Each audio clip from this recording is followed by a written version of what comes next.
Welcome to DM classes. DM ক্লাসে তোমাদের সকলকেই স্বাগত। তোমরা যারা ইউজিসি নেট লার্নার আছো, তোমরা সকলেই জানো তোমাদের পরীক্ষা খুব কাছাকাছি চলে এসছে। জুনেই তোমাদের এক্সাম হবে। সেই মতো করে তোমরা ভালো করে নিজেদেরকে প্রিপেয়ার হও। আজ আমরা তোমাদের জন্য নতুন ভিডিও নিয়ে এসেছি। আমাদের সিলেবাসের 7 এবং 8 সপ্তম এবং অষ্টম অধ্যায়ের মধ্যে আমরা কি আছে, কিরাতার্জুনীয়ম মহাকাব্যের পরিচয়। এই মহাকাব্যের মধ্যে কিরাতার্জুনীয়ম মহাকাব্য একটা অন্যতম মহাকাব্য। এই কিরাতার্জুনীয়ম মহাকাব্যের প্রথম স্বর্গ তোমাদের পড়তে হবে এবং এর সামান্য পরিচয়টা জানা খুবই দরকার। চলো আজ তাহলে আমরা দেখে নেব কিরাতার্জুনীয়ম মহাকাব্যের প্রথম স্বর্গের একটা সামান্যতর বিষয়। এই কিরাতার্জুনীয়ম মহাকাব্য এর রচয়িতা হচ্ছে ভারবী। তাহলে কিরাতার্জুনীয়ম মহাকাব্যের রচয়িতা হলো ভারবী। এই ভারবী সম্বন্ধে সামান্য পরিচয় আমরা কোথায় পাবো? ইউনিট 7-এ পাবো। এই কিরাতার্জুনীয়ম মহাকাব্যের স্বর্গ কতগুলো? 18টি স্বর্গ আছে। শ্লোক কতগুলো? 1030টি শ্লোক আছে। টোটাল ওভারঅল 18টি স্বর্গ মিলে 1030টি শ্লোক আছে। উপজীব্য কি? মহাভারতের বন পর্ব হচ্ছে উপজীব্য। নায়ক হলো অর্জুন। এই অর্জুন হলো ধীরোধাত্ত কোটির নায়ক। অর্জুন কেমন নায়ক? অর্জুন হলো ধীরোধাত্ত কোটির নায়ক। প্রতিনায়ককে? প্রতিনায়ক হচ্ছে কিরাত রূপী শিব, হচ্ছে এখানকার প্রতিনায়ক। কিরাত রূপী শিব হলো এখানকার প্রতিনায়ক। নায়িকা হলো দ্রৌপদী। অঙ্গিরস হচ্ছে বীর আর অঙ্গরস হচ্ছে শৃঙ্গার। তাহলে এখানকার অঙ্গিরস কি? অঙ্গিরস হলো বীর, অঙ্গরস হলো শৃঙ্গার।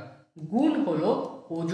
এই প্রথম স্বর্গে বৈদর্ভীর আলোচনা করা হয়েছে, কিন্তু ওভারঅল যদি আমরা 18টা স্বর্গ মিলে দেখি তাহলে ওজ গুণ বেশি ব্যবহার করা হয়েছে। রীতি কি? রীতি হলো পাঞ্চালী রীতি। কিরাতার্জুনীয়ম মহাকাব্যের উপর রচিত টিকা গ্রন্থ, এখানে 20টির উপরে টিকা পাওয়া যায়। এর মধ্যে কিছু গুরুত্বপূর্ণ টিকা হলো মল্লীনাথের ঘণ্টাপথ টিকা, চিত্রভানুর শব্দার্থ চন্দ্রিকা টিকা, দেবরাজ জজ্জোয়ার সুগবোধিনী টিকা এবং হরিকণ্ঠের সারাবলী টিকা। তাহলে মল্লীনাথের টিকা হচ্ছে ঘণ্টাপথ, চিত্রভানুর শব্দার্থ চন্দ্রিকা, দেবরাজ জজ্জোয়ার সুগবোধিনী, হরিকণ্ঠের সারাবলী টিকা। এখানে টোটাল যে 18টি স্বর্গ আছে, আমরা 18টা স্বর্গের একটা সামান্য পরিচয় দেখে নেব। কিন্তু আমাদের পরীক্ষার জন্য সব থেকে বেশি গুরুত্বপূর্ণ আমাদের প্রথম স্বর্গ এবং সেই প্রথম স্বর্গের বিষয়বস্তু। প্রথম স্বর্গে কি বর্ণিত হয়েছে? যে কপট দূত ক্রিয়ায় রিক্ত সর্বস্ব বনবাসী মহারাজ যুধিষ্ঠির কর্তৃক নিযুক্ত বনেচর দ্বৈতবনে প্রভু যুধিষ্ঠিরের কাছে প্রত্যাবর্তন করে এবং দুর্যোধনের রাজ শাসন পদ্ধতি সম্পর্কে সমাহিত তথ্যসমূহ নিবেদন করে এবং পারিতোষিক গ্রহণপূর্বক সে প্রস্থান করে এবং ধর্মরাজ কৃষ্ণা সদনে সে প্রবেশ করে এবং সেখানে অনুজগণের সমক্ষে বনেচর উক্ত যে তথ্য সেটা সে প্রকাশ করে এবং বীরজায়া বীরাঙ্গনা দ্রৌপদী সেই শত্রুর অভ্যুদয় বৃত্তান্ত শ্রবণ করে নিজের যে মনোবিকার সেটা সংযত করতে ব্যর্থ হয়ে সে নারী জন উচিত সদাচারকে ত্যাগ করে যুধিষ্ঠিরের ক্রোধ ও উৎসাহ উদ্দীপক বাক্যে তাকে যুদ্ধের জন্য প্রস্তুত হতে বলে। এটা হচ্ছে প্রথম স্বর্গের বিষয়। দ্বিতীয় স্বর্গে মধ্যম পাণ্ডব ভীমসেন এবং দ্রৌপদীর বাক্যকে সমর্থন করে অগ্রজকে যুদ্ধে উৎসাহিত করতে ক্ষত্রচিত বাক্য বলবে এবং যুধিষ্ঠির ভীমসেনকে হিতবোধের সূচক যে সামবাদ বলেন এবং সকলকে ধীরতা ও সহিষ্ণুতা অবলম্বন করতে তিনি নির্দেশ দেন। এমন সময় সেখানে আগমন হলো যে পাণ্ডবেরা তাকে সাদর অভ্যর্থনা জানালেন। তৃতীয় স্বর্গে ব্যাসদেব অর্জুনকে মহাবিদ্যা দান করে এবং আরো অধিক শক্তি ও অস্ত্র লাভের জন্য অর্জুনকে তপস্যার জন্য ইন্দ্রকিল পর্বতে গমন করতে নির্দেশ দেয় এবং ব্যাসের আদেশে যক্ষরাজের যে অনুচর অর্জুনকে সঙ্গে নিয়ে তিনি সেখানে যান। চতুর্থ স্বর্গে কি? চতুর্থ স্বর্গের যাত্রাপথে অর্জুনের শরৎ ঋতুর নৈসর্গিক যে সৌন্দর্য বর্ণনা, এবং তারপরে হিমালয়ের দর্শনের বর্ণনা আমরা চতুর্থ স্বর্গে পাই।